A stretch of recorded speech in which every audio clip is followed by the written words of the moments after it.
গাছের অপর নাম জীবন এবং এই গাছ থেকে আমরা অক্সিজেন পাই, এই গাছ থেকে ফল পাই, ছায়া পাই, প্রাকৃতিক ভারসাম্য রক্ষা করে এবং দারিদ্র্য বিমোচনে এটা গুরুত্বপূর্ণ অবদান। গাছে গাছে ভরব দেশ, আসবে দেশে সবুজ ছায়ার পরিবেশ। বনজঙ্গল ঔষধি রোপণ কয়েক কোটি দেশের বায়ু, দেশের মাটি করব মোরা খাঁটি। এই স্লোগানকে সামনে রেখে গ্রামীণ ব্যাংক সাতকানিয়া শাখার উদ্যোগে প্রতি বছরের ন্যায় এবছরও দেশব্যাপী বৃক্ষরোপণ কর্মসূচি 2024 অনুষ্ঠিত হয়েছে। অদ্য 7 জুলাই 2024 রোজ রবিবার সকাল 10টা হইতে দুপুর 1টা পর্যন্ত অত্র শাখার ব্যবস্থাপক ইমদাদুল হকের সঞ্চালনায় গ্রামীণ ব্যাংক ঢেমশা সাতকানিয়া শাখার উদ্যোগে প্রতি বছরের ন্যায় এবছরও দেশব্যাপী বৃক্ষরোপণ কর্মসূচি 2024 অনুষ্ঠিত হয়।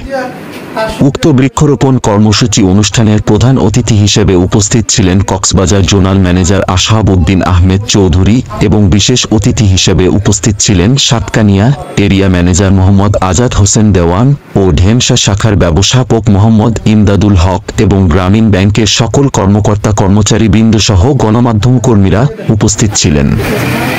এ সময় গ্রামীণ ব্যাংকের সকল সদস্যদের মাঝে গাছের চারা বিতরণ করেন অত্র অনুষ্ঠানের প্রধান অতিথি আশহাব উদ্দিন আহমেদ চৌধুরী।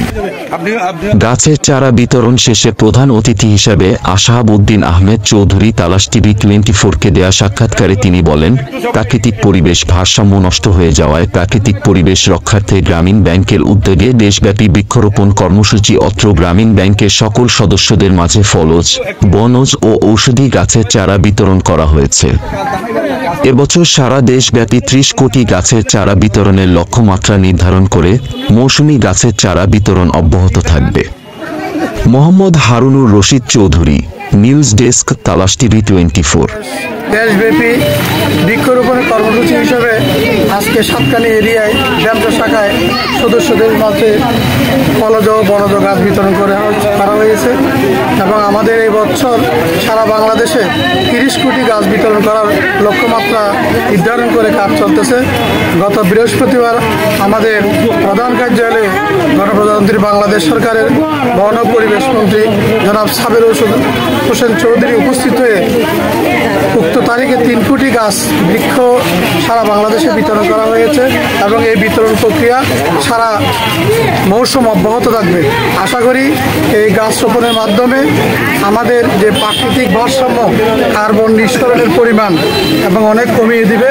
প্রাকৃতিক ভারসাম্য রক্ষার মাধ্যমে আগামীতে আমাদের এই পৃথিবীটা এবং এই দেশকে একটা সুন্দর পরিবেশের একটা দেশ হিসেবে গড়ে তুলব এই প্রত্যাশা।